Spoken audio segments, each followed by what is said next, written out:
सर्वप्रथम राष्ट्रसंत तुकडोजी महाराजांना वंदन करतो।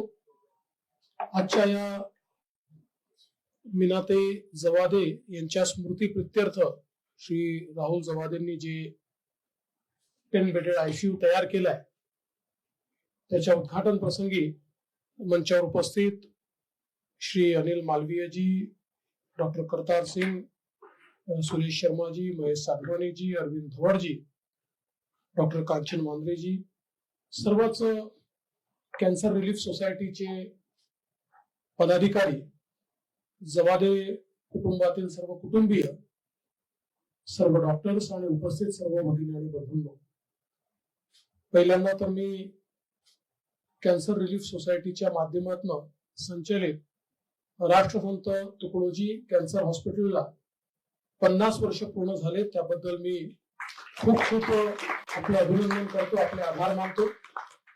मागील 50 वर्षापासून सोसायटीने सातत्याने या हॉस्पिटलच्या माध्यमातून गोरगरिबांची सेवा केली आहे।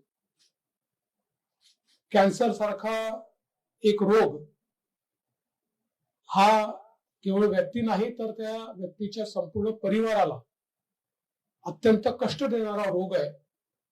याचा इलाज हा फार लांब पर्यंत चालतो, तो खर्चिक देखील मोठ्या प्रमाणात आहे आणि म्हणून कॅन्सर पेशंट्सला बऱ्याच केवळ शारीरिक नाही तर मानसिक अडचणींचा देखील सामना करावा लागतो। अशा या सगळ्या प्रसंगांमध्ये कुठल्याही प्रकारच्या नफ्याचा विचार न करता सेवेच्या भावाने राष्ट्रसंत तुकडोजी कॅन्सर हॉस्पिटल हे सातत्याने काम करत राहिले आणि म्हणून सामान्य माणसाला या हॉस्पिटलचा आधार देखील वाटतो। राष्ट्रसंत तुकडोजी महाराजांनी सेवेचा मंत्र आपल्याला दिला आणि खऱ्या अर्थानं समाजाची जागृती करत असताना रुग्णसेवा, गरिबाची सेवा, वंचितांची सेवा हीच ईश्वर सेवा आहे हा मंत्र देखील राष्ट्रसंत तुकडोजी महाराजांचा होता।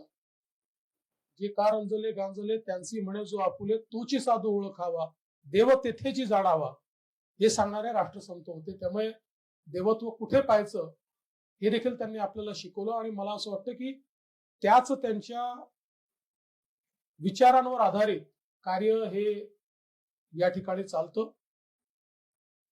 मला याची कल्पना आहे की अनेक अडचणींचा सामना आपल्याला करावा लागतो आणि म्हणूनच मागच्या काळामध्ये मी मुख्यमंत्री असताना ज्यावेळेस रिजनल कॅन्सर हॉस्पिटलच्या संदर्भातली केंद्र सरकारची योजना आली तर ती कोणाला दिली पाहिजे, तर आम्ही तो निर्णय केला आणि आपल्या या राष्ट्रसंत तुकडोजी कॅन्सर हॉस्पिटलला ती योजना दिली आणि त्याचं काम देखील सुरू झालं। आज मी बघितलं तर गेले 2-3 वर्ष काम अर्धवट राहिलेलं आहे आणि मला असं वाटतं की आता कॉस्ट एस्केलेशन देखील झालंय आणि फंड्सची देखील कमतरता आहे।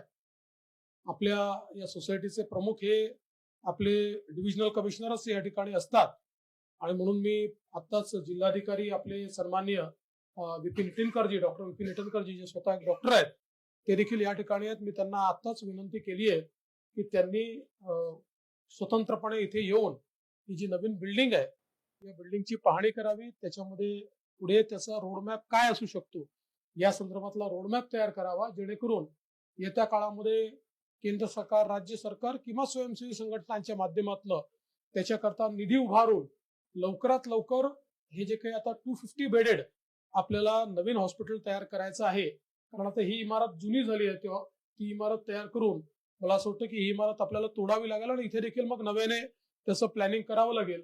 तर त्या दृष्टीने त्याला जो काही निधी लागतो तो निधी उपलब्ध करून देण्याच्या संदर्भात निश्चितपणे जिल्हाधिकारी लक्ष घालतील आणि मी स्वतः त्याच्यामध्ये केंद्र सरकार असेल, राज्य सरकार असेल आणि NGOज असतील, स्वयंसेवी संघटना असतील, CSR असेल, अशा सगळ्या माध्यमातून हे काम आपल्याला लवकरात लवकर कसं पूर्ण करता येईल याचा आपण सगळे मिळून प्रयत्न करू।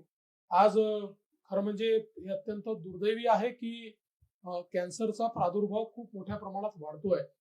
ज्या प्रकारे कॅन्सरचे पेशंट्स वाढत आहेत तेवढ्या प्रमाणात अद्यापही आपल्याकडे रुग्णसेवेकरता व्यवस्था उपलब्ध नाही आहे आणि म्हणून जेवढी जास्तीत जास्त व्यवस्था आपल्याला करता येईल ती करण्याचा प्रयत्न आपल्याला करावा लागेल.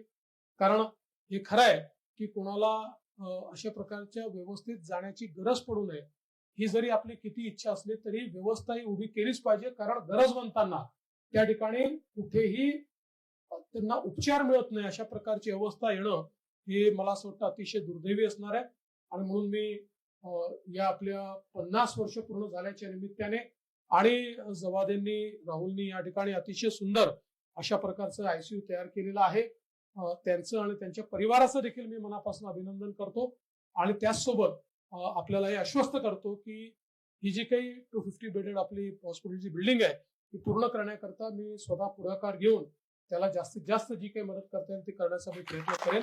पुन्हा एकदा आपल्या सर्वांना मी शुभेच्छा देतो आणि माझे 2 शब्द संपवतो. धन्यवाद. जय हिंद.